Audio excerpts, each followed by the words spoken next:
You ask Tiger to solve. This deals with linear equations with one unknown. The final result is x equals 2. Let's solve it step by step. Group all constants on the right side of the equation.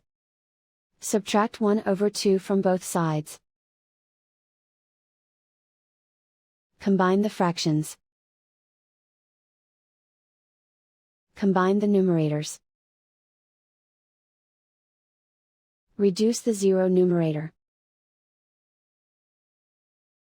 Simplify the arithmetic. Find the lowest common denominator.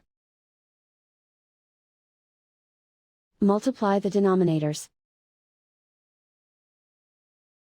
Multiply the numerators. Combine the fractions. Combine the numerators. Find the greatest common factor of the numerator and denominator. Factor out and cancel the greatest common factor. Isolate the x.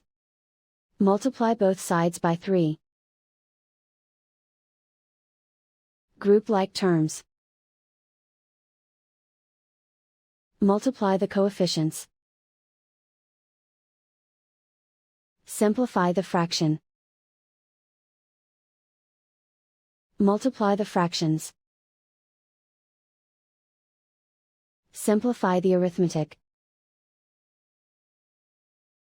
And so the final result is x equals 2.